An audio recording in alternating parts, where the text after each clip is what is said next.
Everybody, welcome. We are here, Mike and I, to have Hey, a little sit down and hang out, a chat, if you will. And we decided today that we were gonna just talk about stuff and hang out. And we're like, let's record this. Let's see how this goes. So, what we're gonna talk about is 10 reasons. We came up with 10 why we prefer Pathfinder over other game systems. um, Yeah, like probably Dungeons and Dragons 5e is like the big elephant in the room. Yeah, so that's definitely going to be seen as the main comparison. well, hard not to. I mean, they're both D20 based and all that. So Yeah, they have the same foundations. They come from the same the same. DNA. Yep. No, exactly. But So it's good so DNA, good strong DNA. yeah. So we picked 10 because it's a good clickbaity number. So if you saw 10 and you clicked on it, thanks for taking the bait. Hopefully we'll make it worth your while. So we're just going to hang out. We had a hangout with our entire group last week. Just after the game, we were talking for a long time. I was like, we haven't really sat down and just talked about gaming in a long time. We normally get together and play right away because we have tight schedules. Yep. So I was like, Yep. let's get together. And Mike was able to do it tonight. So that's what we're going to do. So here we are. So let's talk about some stuff. I think for me, for the most part, when I think about 10 reasons why I prefer running Pathfinder, I'm more often than not coming at it from the game master's perspective. But I played through full 1 through 20 level games. The So APs, right? what's it? Yeah, yeah. APs. Yeah, I did Blood Lords, Season of Ghosts, we're playing now. And other APs, some of Abomination Bolts, things like that. So I blend through some of them. So I love playing, but I end up game mastering more, I think, just because I'm willing to do all the extra stuff, I think. Yeah, I'm the reverse. I'm like the fill-in DM when needed. Uh, Actually, we all are. Eric's run stuff. Zach's run stuff. Yeah, we take turns a little bit. I think I'm that's just it. trying to think. That in this Yeah, group that's it. here, in So, our current group, so yeah. far, so So far. yeah, if you want to see You any ain't of us, used to. you ever want to see any of us actually running a game, we are currently playing a Pathfinder game right now. So check that out. There's a Yeah, link there's a link. somewhere. I'm curious about the links. I'm Okay. sure there'll be a link below, or just go look in our channel. Yeah, that too. Yeah. Yeah. I do such high effort for their gameplay that things like this, I sort of feel like I need to be a little low effort. Yeah, it's like, well, So let's get into it. So let's just talk about. We got 10 things. I put them in not any specific order, but the very first thing I want to talk about is the difference in how Pathfinder does its character builds. hmm, So I think its character builds are very important in how it handles those. And so absolutely. yeah, I mean That's the they driving force of the story, right? right. I mean, but it's different than what you see in like D&D 5e, right? Yeah, in D&D 5e, you definitely have your the idea is that you can assemble different levels, you can mix and multi-class levels, and there's not a lot of choices between the levels, but when you hit certain milestones at your different levels of your character, like third level or like 11th level or 13th level, you get big adjustments to your class, and you Power kind of get them. spikes. You kind of get them bundled.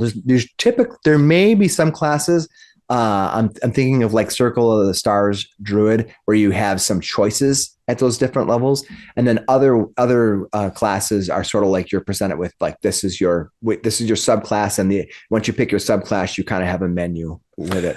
Yeah, the thing is, some of those aren't all that great, which is why you multi-class, right? Right, Because it's like Warlock is so front-loaded, right? right. Where you get everything with a one, two, maybe a three-level dip. Same with Fighter.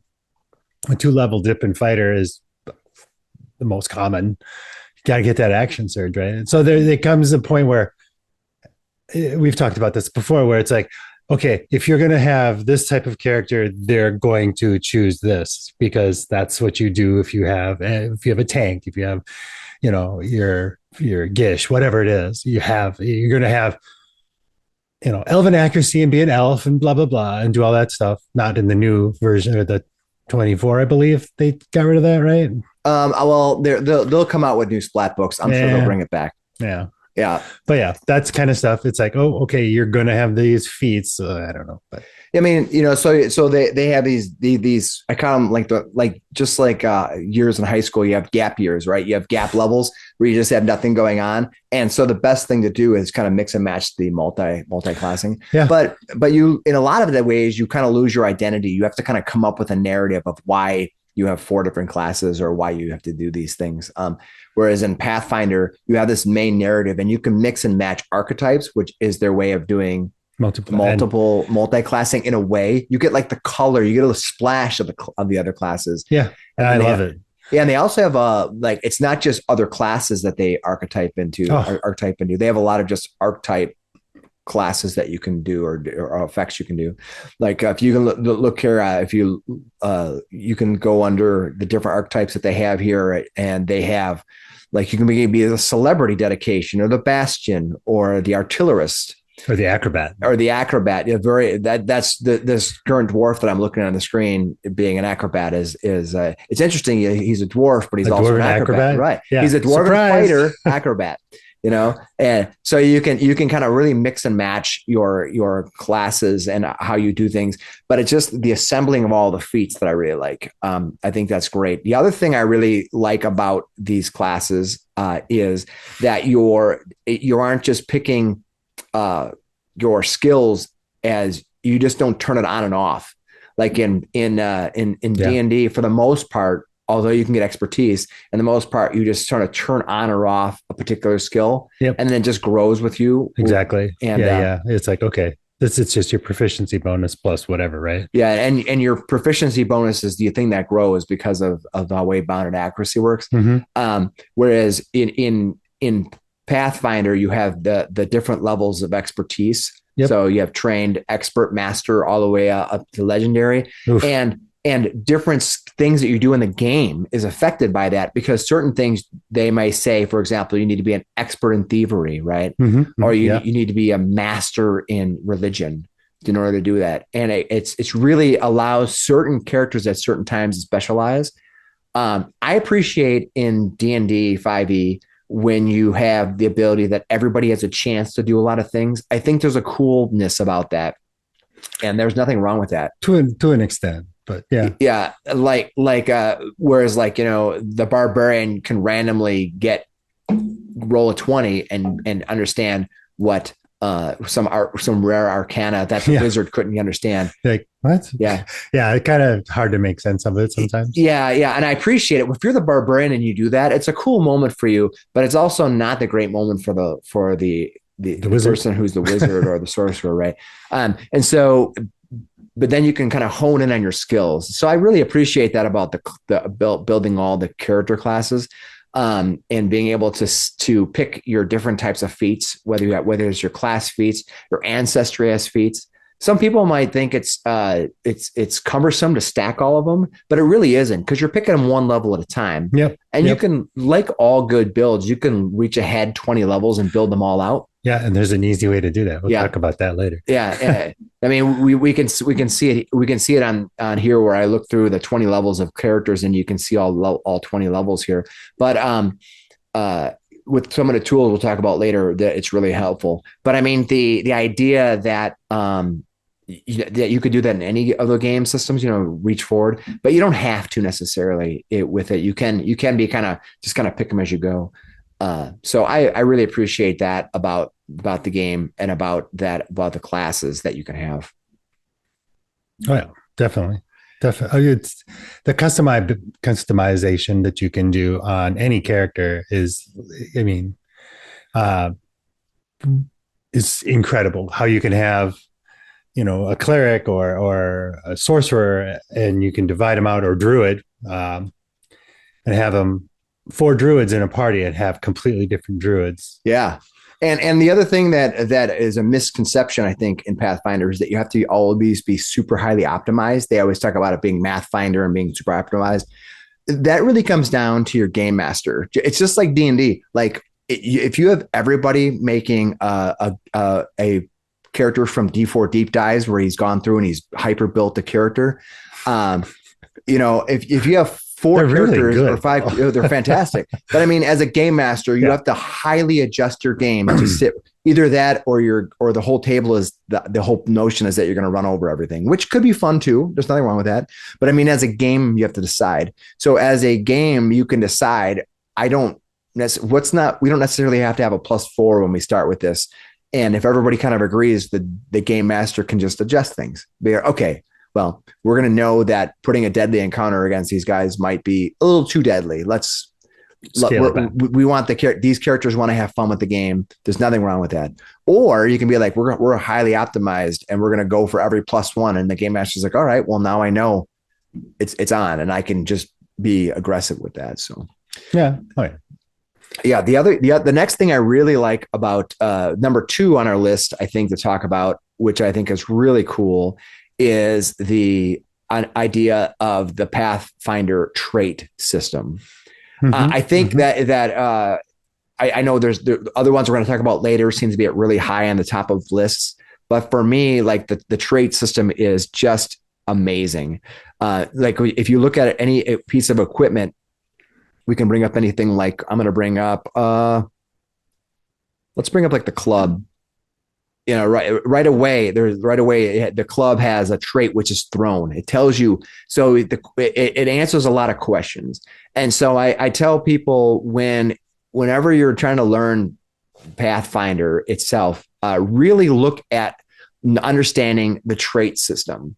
I think I've read online before a lot of people get upset because they're like, well, I looked at all the text and read through all these things of the spell and then it wasn't until 2 weeks later that I realized, oh, there's a trait for that. And you're like, yeah, I mean, I get it.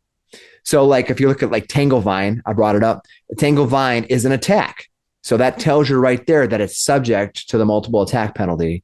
It's a cantrip. It's concentrate, so it tells you that you have to be able to concentrate on to cast a spell, and it's a manipulate, so you know that if you're going to cast it, you're subject to having a reactive strike. It's plant based and it's wood based. It tells you that the trait system tells this full story of what it is, as well as telling you right at the top that it has 2 actions, and it's a cantrip one.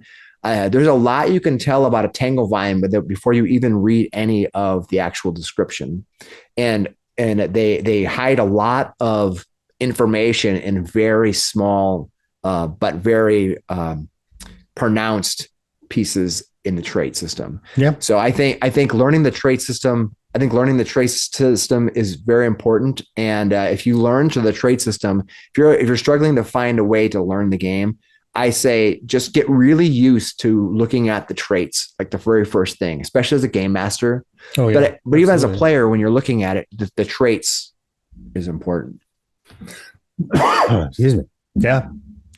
It answers a lot of questions, right?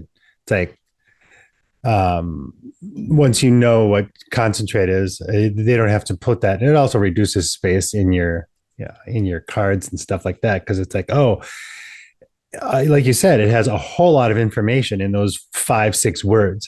It's paragraphs worth of information under each of those traits. And once you understand what those are. So yeah, I totally agree that for streamlining things, it's really nice. Well, what'll happen is in our live play, somebody will drop the description of the spell or whatever inside of the chat. Like, boom, this is what I'm casting so everyone can see. And the very first thing I do is go to the top and look at the traits.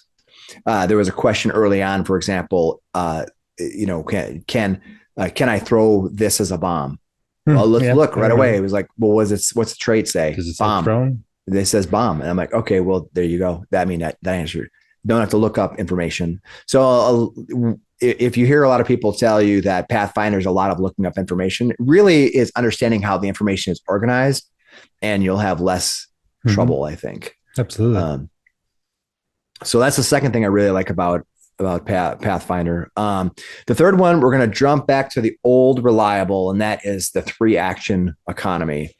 I know that usually is number 1 for everybody, but I didn't want to start with that one because I don't think it's the most important, but also I think, a lot of people start with it. And I think people probably, if it's the one thing people understand about Pathfinder. It's 2, it's big numbers, and 3 action economy. Well, yeah, it is. It is a nice feature. It is very nice. Where you have just open ended. It's like, okay, these are your actions. What do you do with them? Versus D&D, where they have the bonus action, your standard action, your move action, your reaction, and it's like, nope, it's all just the same pool. Right. I mean, one of the things in D&D when you're playing it is that you constantly want to make sure that whatever makeup you're putting together, whatever classes you have, if you want to be the most effective, that you want to make sure that you have a bonus action. Mm-hmm. Right. Yeah. So, which isn't necessarily standard. Yeah. Like a standard wizard is super powerful, but they don't usually have much of a bonus action, as far as I'm aware. You played a lot more wizards. Well, no, they have, I mean, spells, right? You burn through spell slots that way pretty fast, but there are bonus action spells. That Misty Step, especially for like the Blade Singer, that's a great one, because Misty Step, boom, bonus action, then you still get your action, blah blah blah. So yeah, you can burn through a lot of spells that way. Yeah, yeah. But Booming Blade carries a lot of weight with the. I mean, if you're this is not a D&D blade singing thing, so I'm going to stop talking about that. But that's fine. But I mean, it's an example of the action economy. But the thing about the 3 action economy that's interesting is that if you are in D&D and the first round, you almost get more things you can do, right? Like you can run, if you're a fighter and you have 2 attacks, you can run forward and do 2 attacks on a monster, and you are doing more things, right? Than say and necessarily in Pathfinder, where you have to spend your action maybe to draw your weapon and then run forward and then maybe get 1 attack. But now that you're in combat and you're not moving, your movement is sort of wasted. And if you don't have a bonus action, which you have to make sure you plan it, you basically just get your 2 attacks. That's it. Whereas in Pathfinder, with the 3 actions and the mixing and matching of the things you can do, it's definitely gives you a lot more to do. And then there's feats that can allow you to compress that. Oh yeah, absolutely. So like where each time you do an attack, it's 1 attack as 1 action, but then there's feats like flurry of blows. Yeah, the flurry of blows is definitely one. Or it's a charging attack. Yeah, by fighter. Yeah, fighter has a charging. Yeah, you can run forward 2 movements and strike once if you end your turn within reach, medium reach of a weapon. Yeah, so there's a lot of ways in which you can feat yourself out of the tax of having 3 actions, and so that's really cool. I really like it. The other thing I really like about the 3 action economy, the way they have it built, is the lack of reactive strikes. There's just not a lot of them, and I appreciate that. So you don't feel like I can't move. And I will say that reactive strikes are more, if somebody has one, they can hit you on more options than in 5e. Yep. Right. In 5e, you can pretty much run around somebody and they don't get a reactive strike, and cast spells right next to them, all kinds of craziness, and they don't get a reactive strike. But in Pathfinder, you do. But very few creatures relative to all the creatures you're going to face are going to have the reactive strike. Yeah. It's always, I like that not everybody has an automatic reactive strike. Right.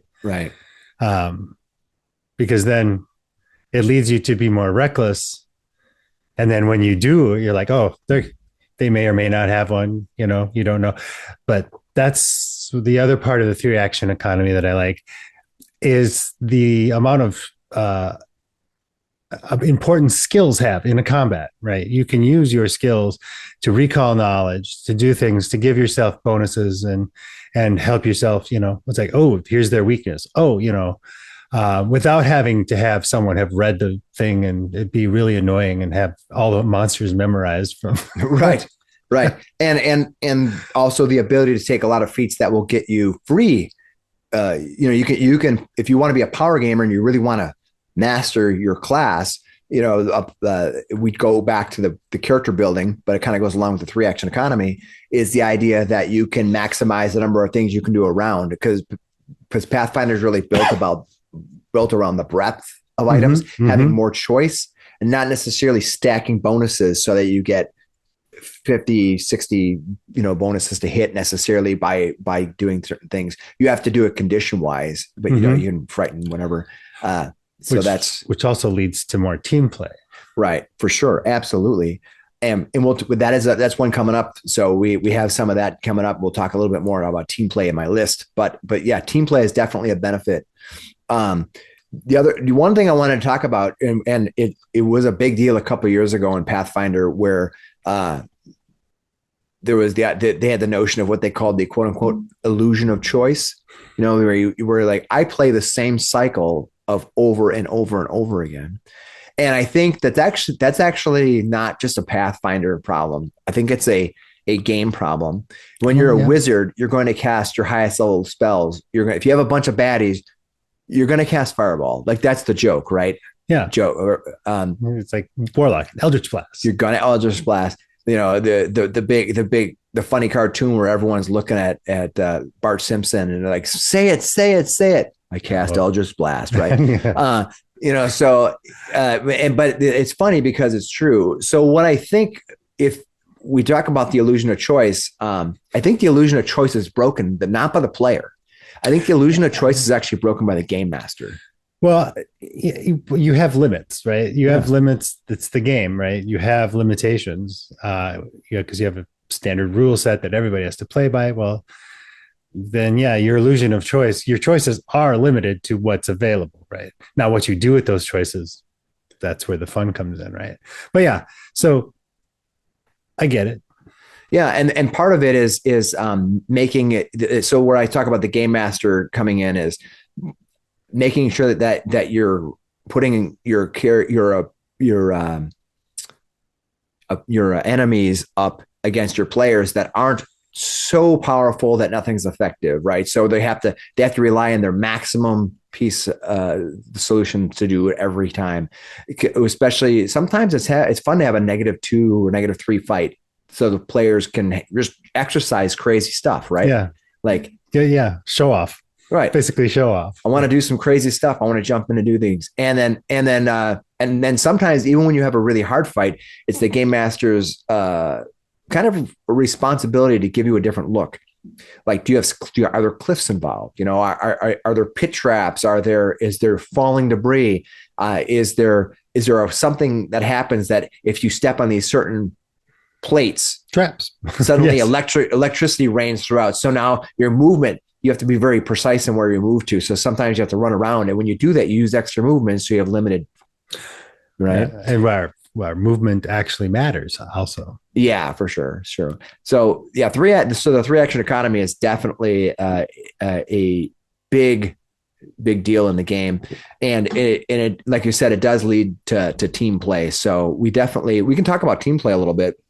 But first of all, I think what goes along with the 3-action economy is our next, whatever number we're on.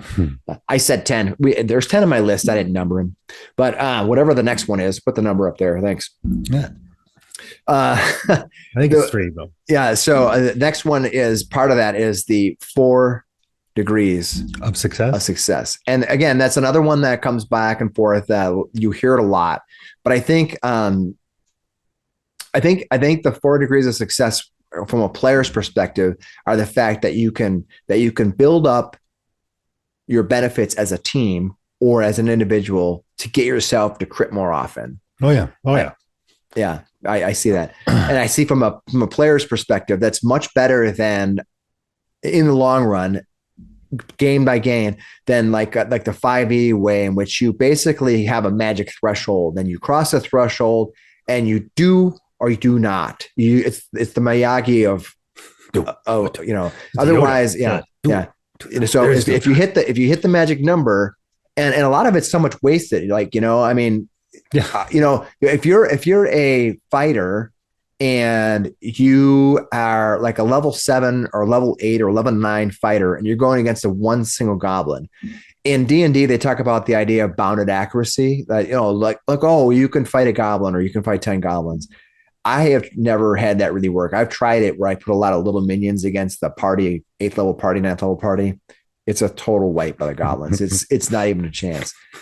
But what's nice about Pathfinder is that you get to have the opportunity to crit a lot. Yes, and be crit too, right? Yeah. The thing I like about it as a game master is that what I like about it for the 4 degrees of success of the game master is that I can throw a lot of really, really terrible things at you as a player, and more than likely you're going to succeed.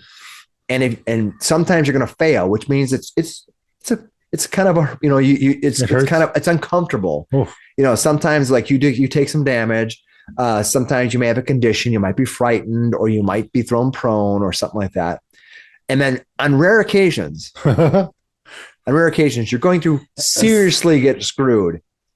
And the thing that's funny as a game master is it takes a lot of responsibility off of me when I can throw some crazy stuff, because it is not just you who can critically succeed, but it is the people around you who can set you up to critically succeed, right? They can buff you. They can give you spell effects. They can cast bless, all these type of things that can help you.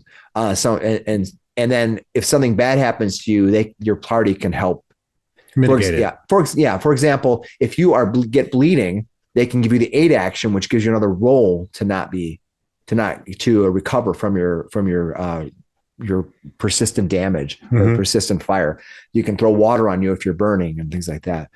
So you can hit that serious threshold, and your players can help you. So it's kind of like it's suddenly the 4 degrees of success or failure is it allows a lot of negative things to happen. But because of the way the game is, your fellow players can help mitigate that as their turn. Now, they may really want to create and do damage to the baddies, but sometimes it's really fun to be like, I got you, buddy. Oh yeah. Oh no. Well, yeah, there's so many different playing styles that you can have. And there's so many ways, kind of touching back on the character building, that fill those roles, right? Where if you try and solo things, you're going to fail in Pathfinder. Yeah. Mike likes always to go by himself anyway. Yeah, it hasn't really hurt you much. Well, it almost hit that. You almost got hurt the last like two sessions ago, but damn pit. Yeah, but yeah, that is true. As Pathfinder, you have to be conscious of the fact that the game is. Oftentimes, if you're playing a regular party game where you haven't really talked about it with your game master and made other arrangements, the typical combination that you're going to face in a typical battle would be too much for one person. In not so much, well, in 2024, it's a little better. But in 2014 D&D, like a Circle the Moon Druid could pretty much solo like a first, second, or third level adventure by themselves. I mean, they could pretty much. Well, yeah. Once again, one of those heavily front loaded, characters. Yeah. By the time they're 9th level, they kind of lose their luster. They run out of beast. I mean, then you throw in barbarian and yeah. Well, that's why they multi-class, right? Because they're like, oh, I'll be half of this and half of that. And in Pathfinder, the druid especially, I find is to be a very different class, because unlike so many options. But one of the things that they do in 5e, and we're kind of jumping around a little bit, that's fine. One of the things they do in 5e is they sort of give you all the tools up front. So one of the reasons I think why 5e breaks down, why it doesn't last past like 8th, 9th level, 10th level, is for the most part, other than getting bigger spells, you're kind of, for the most part, got everything you're going to get by like 5th level. Like you can do a lot of things, 5th, maybe 6th level. But yeah, once you get like that second attack, right? Yep. Other than fighters, level 5. Yeah. And you get your second level, your cantrips go up to 2D8 or whatever, 2D10, whatever between that and like 11th level, there's not, I mean, between those two, there are some progress because you get hit points and whatever, but there's not a huge jump. It kind of is a slow crawl. And then you hit like 11th, 12th, because you get that next round of specialization that you get with your subclasses around that time. And your proficiency bonus increases. And you get that big bump right there. And a lot of the subclasses have like a juicy thing right around Yep. 11th level. And And then then you nothing get happened. then they usually have a capstone or whatever. Yeah, and I haven't looked at the 2024 rules now for that late in the game because Yeah. Nobody plays that far. yeah, but not just that. I mean, since we're not playing 2024 right now, I read through the player's handbook and the monster manual once, but I usually have to read things a few times before it sticks. Getting to that age. Yeah. So yeah, having that, going back to what we were talking about here is that, and the 4 degrees of success allow you to, as a game master, be a little bit. I can freely do some crazy stuff, and more than likely, you're not going to have the worst of it, but you could. Right? Oh boy. Oof. Oof. Yeah, when a couple of us get the worst, there's when Dr. Mixie, when he got hit by that zombie. Oh yeah. Oh, that was bad. Critical fail on complete stun, so he was just out. Just completely removed a character for an entire round. That hurts. Yes, that hurts. Yes. But I mean, here's the thing: like in Path in 5e, there are some of the worst things as a game master that the players will get really upset at you, like stunning your character. Because if you fail your save, you're out. Like there's no middle ground. You're either out for the round or you are not affected. And so if you're a player trying to stun somebody and they make their save, right, you feel bad because you did your whole turn and got nothing. Whereas in Pathfinder, if you did something and they make their save, they're still like stunned for one round. They're still one action of their 3. They're going to lose one of their actions. Yeah, so it's still an effect. You did something, not right? The best, right? Whereas if they really fail, like flurry of blows, they make their saves. I can't remember what does the flurry of blows do. I think it's just the damage. I think once you have stunning strike, yeah, you can stun them. You can stun them strike if you hit with, I think either one. If you hit with either of a flurry of blows, you can land a stunning strike, and then they have to fail. And if they critically fail, they're stunned for an entire round, which probably means death for most things if you're smart about it. But yeah, that's tactics, right? Yeah, it's like, I have them completely stunned. Pile on. But it's really kind of sucky as a player to do that hit and the monsters fail. But as a game master, because they make some of the saves for those monsters so low, oftentimes they succeed a lot. And then you have to fall back on like legendary resistance, which is even more of a kind of a get out of jail free, not feel good moment. I mean, you're you're a monk and you run across the field and you're facing the dragon and you do a stunning strike on them, right? And they have to make a save, and and all of a sudden they're like, oh well, I have a lair action and wave it away, and that's no fun either. So I mean. If this is, I get it. Like if this is an epic fucking dragon and you walk up and stunning strike it like first round and you kill it, be like, that would be anticlimactic.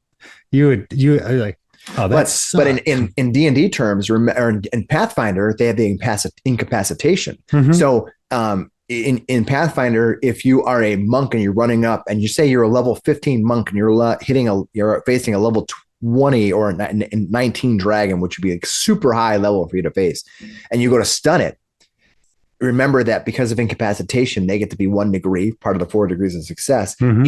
If they succeed, they get to be 1 degree better. They automatically so they will never critically fail. Right. They're always 1 degree better. Yeah. So they can't critically fail. Yeah. They can't be gone for the whole round. And that is how, but they can be gone for that one part action, of it, right? Sure. Or you can still affect them. Right. You're just never going to one shot them. But it really sucks if you're a wizard and you cast a mega spell at a baddie, and all of a sudden they're like, I'm like, oh, he rolled a 1, and they're like, yes, and like. Yeah, but legendary resistance, like bastard. And so now it becomes the metagame. How do I do enough damage to get rid of this legendary resistance? but at the same time, so how do we do enough things to make him take the legendary resistance off the checkbox? So but save my good stuff. And it's kind of a rinse and repeat. Talk about, the illusion of choice. That's definitely every time there's legendary resistance is just a known quantity. And that's why, like, as a game master for me, I give them various numbers. Like sometimes I give them 1, sometimes I give them 2, sometimes I give them 3. Now they have 4 in the 2024 rules if they're in their lair. Yeah. It makes it, because you can get OP powerful in D&D, like at odd times, like over optimizing, right? When you over optimize, right, or uber optimize, whatever, and power gaming, right? And it's like, I'm 5,000 points of damage. Okay. Well, we can move to our next part, which is team play. You're talking that you're leading. You good segue right into it. I don't even have one of those segues. I would love to have one though. But we talk about team play. Part of the 4 degrees of success is the I think I heard it first from the rules lawyer, Ronald, the rules lawyer, when he talked every +1 matters. It got to be a stamp on his channel. It's true though, but it's true. And team play allows you to get that. I think the problem when you look at somebody like D&D 5e is they rely heavily on the advantage disadvantage system, but then they also allow a lot of things to just stack. So the advantage and disadvantage don't stack, but then you can get bless and all these different items that can stack on top of each other that can really jack you up. And when you have bounded accuracy and you're like, I have seen 2nd and 3rd level characters hit DC 30. You're supposed to not be able to even touch it. Yeah. But they're like, I rolled an 18. I'm fine. They're like, what? Like, how did you get that at 2nd or 3rd level? Right. Whereas in Pathfinder, you can get that, but it requires a lot of team play. You have to get them prone. Can you frighten them? Are you a rogue? Can you get them poisoned? Right. There's a lot. Can you get them stunned? Can you limit their actions so they can't? Yeah. Like some monsters, for example, have killer 3 action things. So if you can keep them moving, right, and keep them shifting and keep them slowed or whatever, there's ways to. You can really stop that. So, whereas I think the problem with advantage and disadvantage, the first thing about it with the 5e advantage and disadvantage is I think that it's elegant in its simplicity to the point when you're first starting the game. 5e is a fantastic place to start. It's elegant. It's very simple. You just roll 2 dice, and who doesn't like rolling a bunch of dice? Like, it's fun, right? So I get it. Fireballs. For those of you who actually, use dice. Yeah.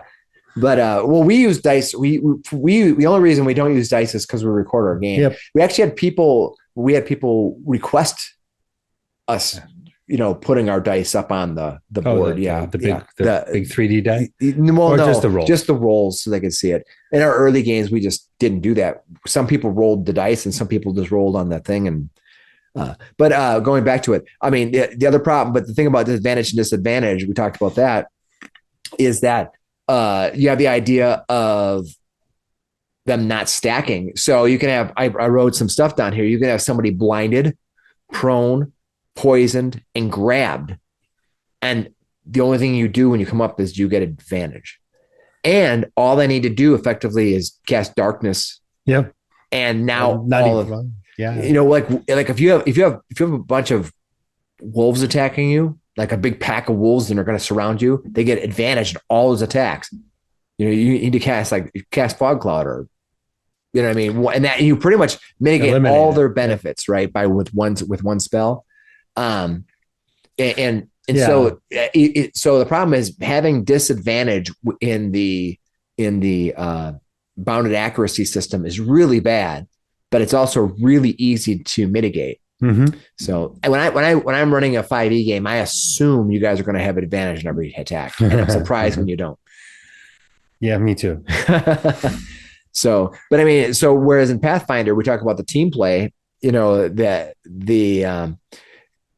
there's there are limits to team play because not every bonus stacks. You have the circumstance, you have the item, you have the status bonus, and you have to be tactical about it. But therein, I think, is the another interesting thing that, but it isn't just like, get me advantage and I'm good.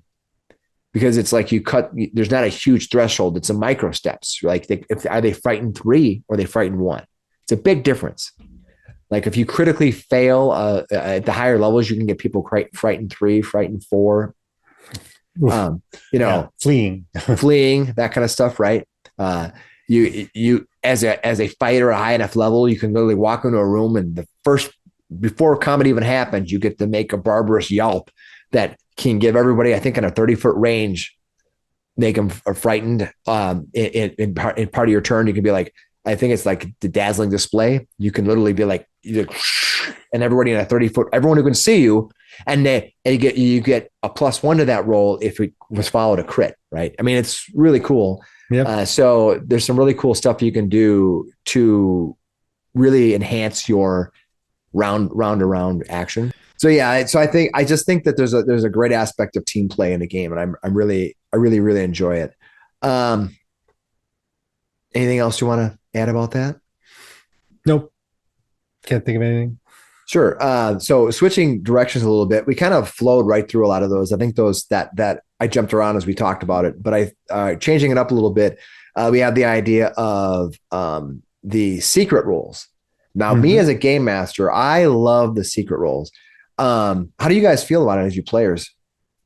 I like it because, I mean, meta knowledge is sometimes hard to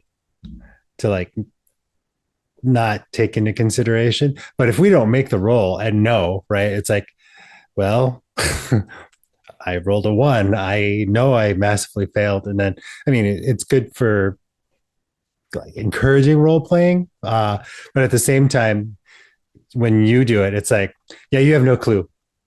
Fuck.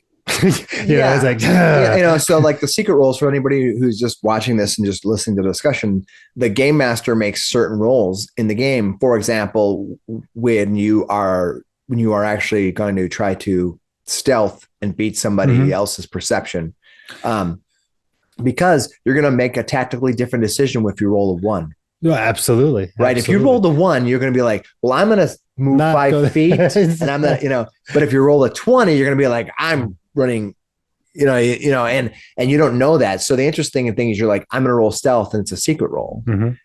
In Foundry, like the Foundry VTT, it's nice because you can do a secret roll and you can actually roll and the DM can see it, our GM can see it. But for the most part, like when we play at the table or do whatever, I would do the roll.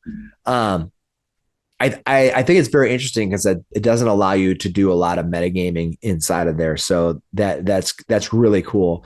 The other thing it stops, which has been an issue at every table I've been at forever since I was 10 years old, is you roll the dice, right? And you roll a 13, right? And all of a sudden everybody's like, well, I'm going to cast this. I'm going to do this. I'm going to, everyone wants to jump in to kind of adjust the roll because they see the roll and now they want to modify it, right? Yep.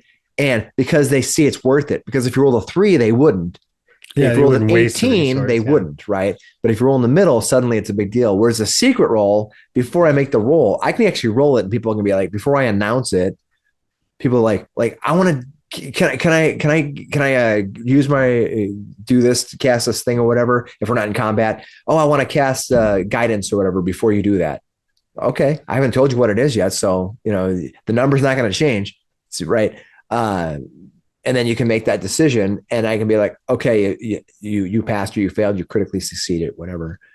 I do like that. It really makes everybody kind of play. They always have the whole thing like that's what my character would do. And that's kind of a meme. But when you're doing secret roles, you literally get to do what your character would do. And you're not doing what the dice dictate. Right. Yeah. You don't let it, I'm going to change my mind and do something else because I would have failed.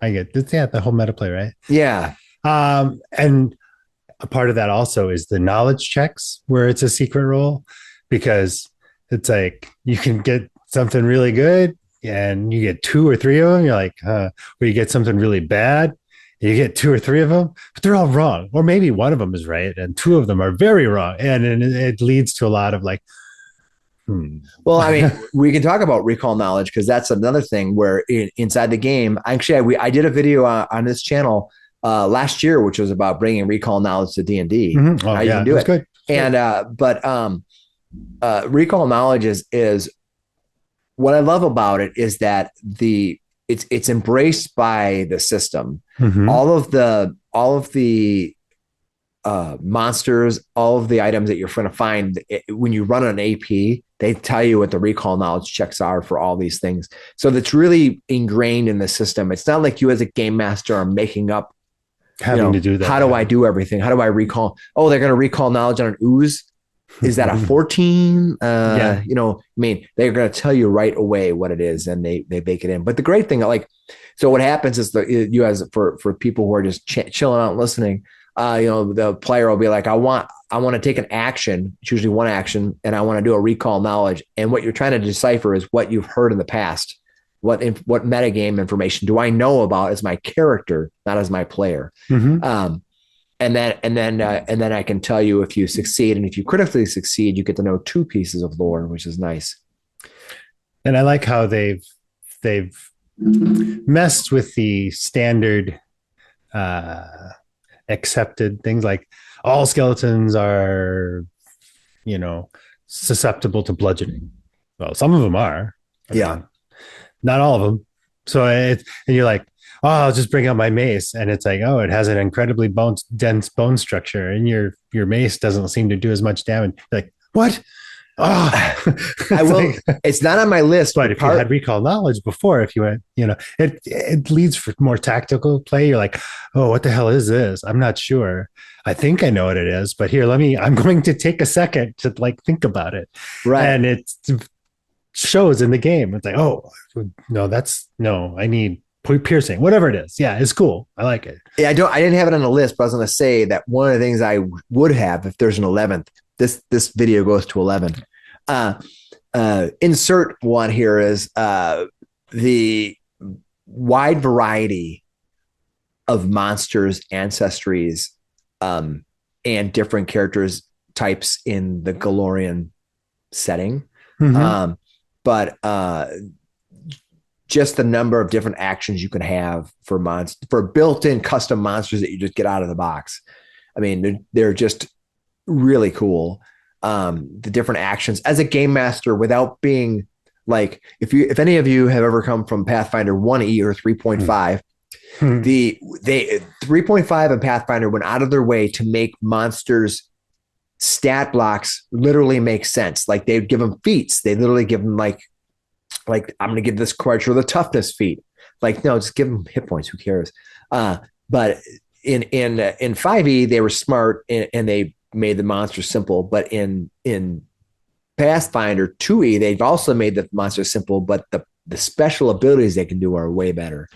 In the 2024 D&D game, they've given some of their monsters better special abilities. They've kind of jacked them a little bit, I think. But Pathfinder's still really good. Really, really good. Yeah. And recall knowledge is really important in that case because, for example, you can learn, what's their most powerful attack? Well, what can they do? And depending on your game master really decides how they're going to present that to you. Mm-hmm. I like to be since you guys are all very tactical, you guys like the tactical, you say you do, but sometimes I question that because I at the table, I'm like, oh, I don't know why you guys are doing that, but that's okay. Because it's what my character would do. Yeah, I know. But my character is fucking chaotic hell. Well, what I mean is, what I love about it is that you guys don't try to metagame the entire game. You guys just do your thing, right? You're not sitting there like yelling plans, and it's kind of chaotic.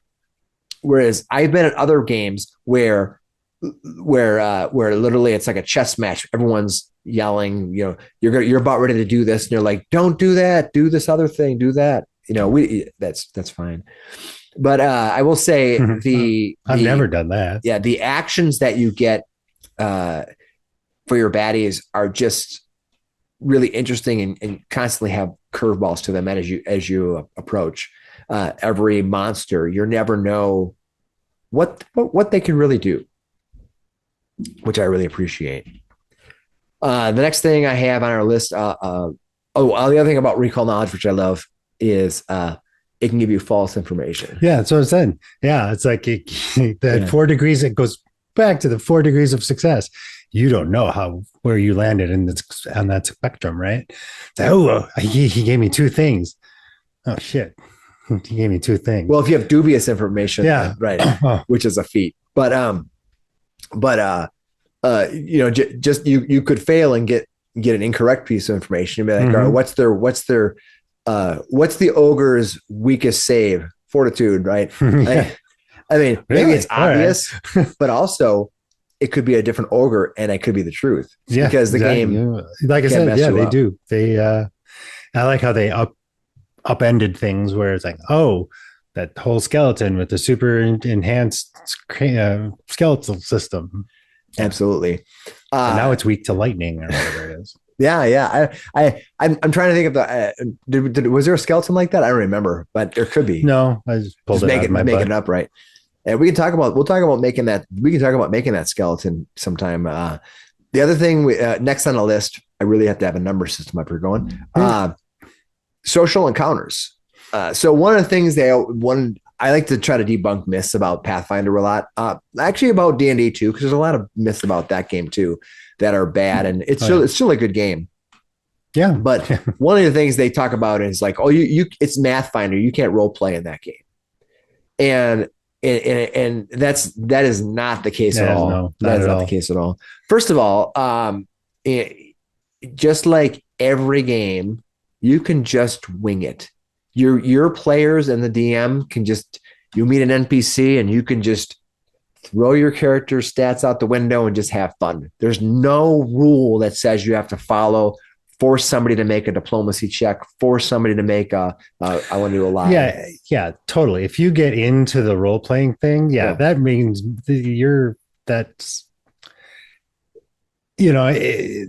you can incorporate the dice into it for sure. You're like, you saying something really crazy, but you're saying it really well.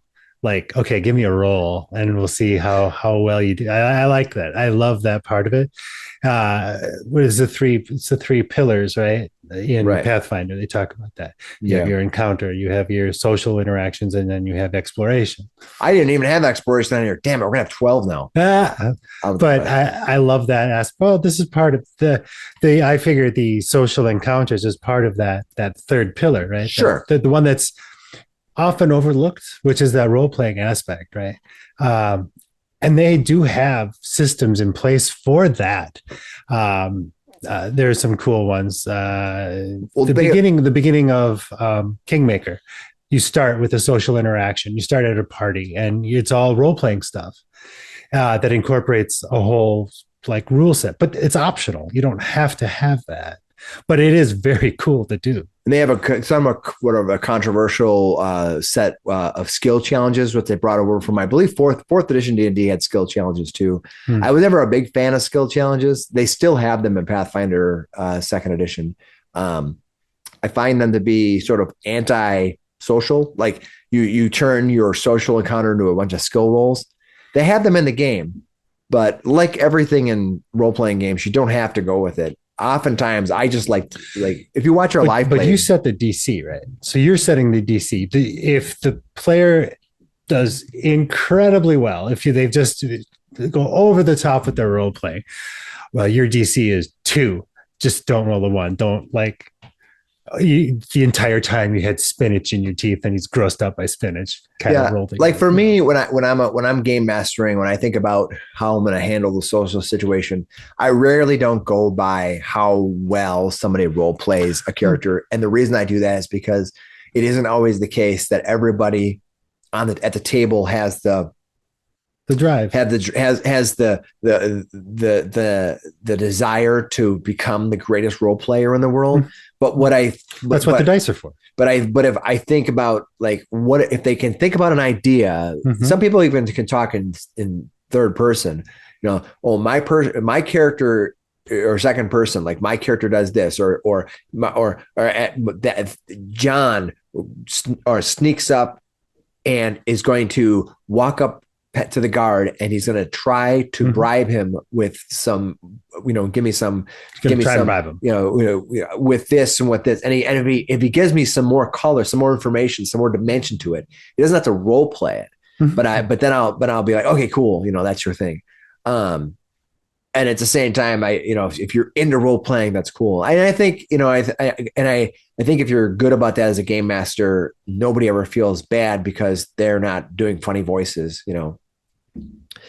Well, it's your game, right? It's the player.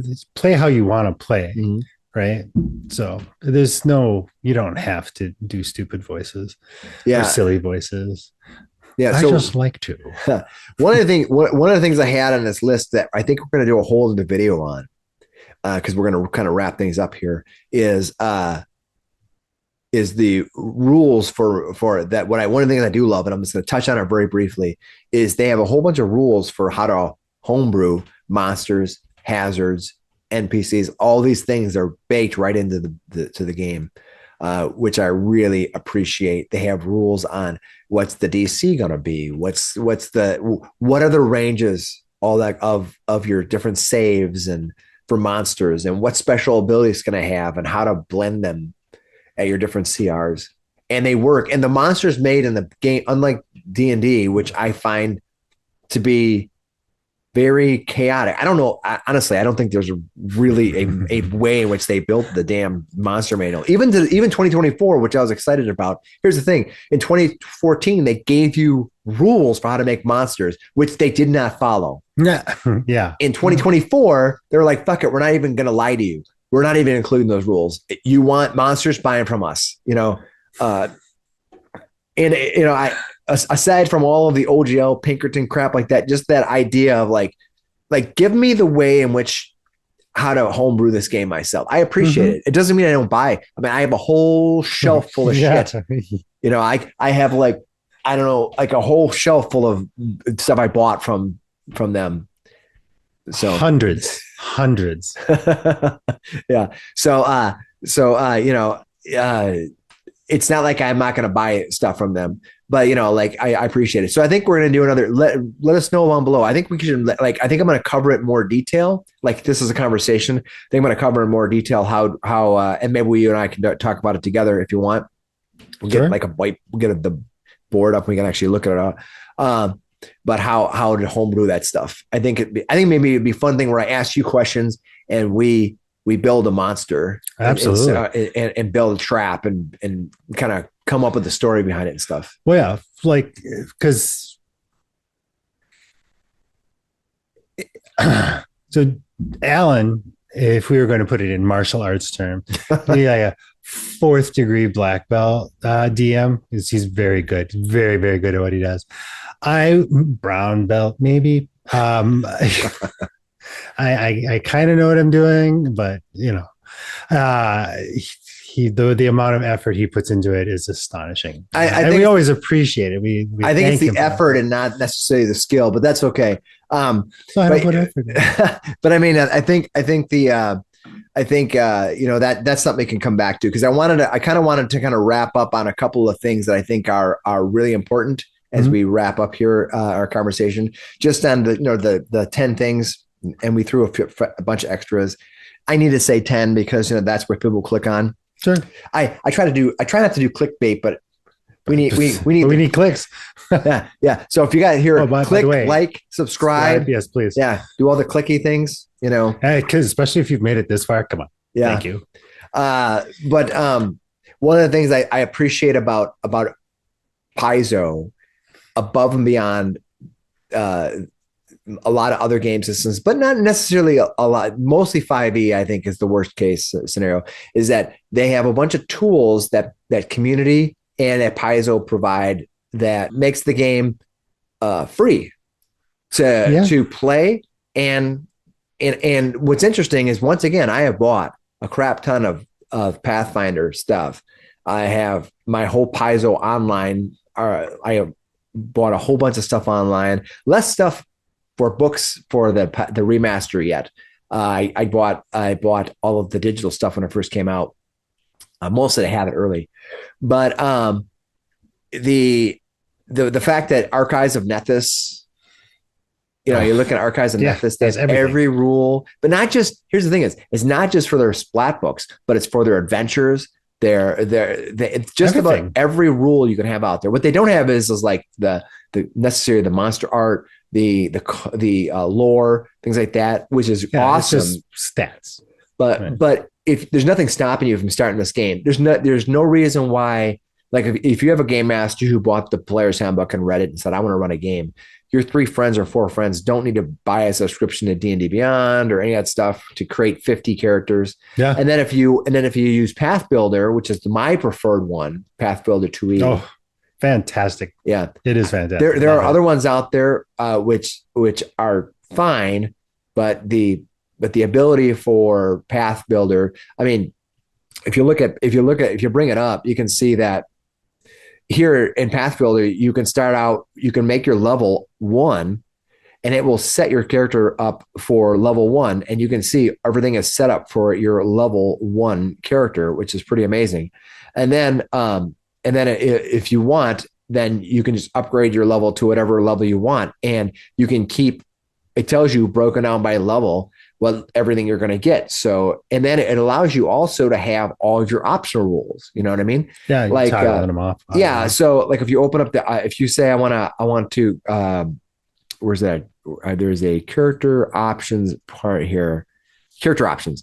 You can see that you can say, well, I want to have the free archetype. And then you can say, I want to remove restrictions if you want. If your game master doesn't like fun, he can say no to those. No, I don't. I always keep the restrictions on, but it's still good. But you can have like gradual ability boost, which is also very important. If you're playing wizards, by the way, or rogues, gradual ability boosts are nice because they're very skill based, and wizards are good because they can get some of their like their constitution up and things like that. I really appreciate that. So this tool is fantastic. And I can do a whole video on, I think I can do a video on this whole system.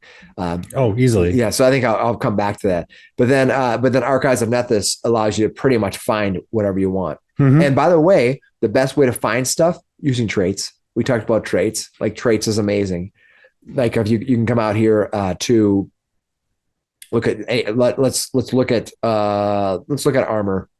You can go to armor here, and you can go to filter options here. You have all kinds of things you can look up. There's probably a trait under the trait tree. You can look up like, I want bulwark armor, or I want flexible armor, or I want stuff that has any specific trait. Oh yeah. It doesn't matter when I'm trying to find a monster to put in front of you guys. Traits are amazing. You know what I mean? I want to find an undead ghost. Boom. It's just going to shrink down the list of undead ghosts real quick.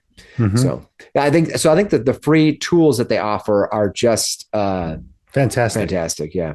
So agreed. Yeah. So, I mean, I think that's kind of like our it's our conversation for today. So now, Mike, I'm going to give you a chance is there anything else that you want to bring up? Anything we haven't talked about? I had this list, but yeah, I don't think so. I mean, we could keep talking, right? Look, we have talked for hours because we're friends, right? Yeah.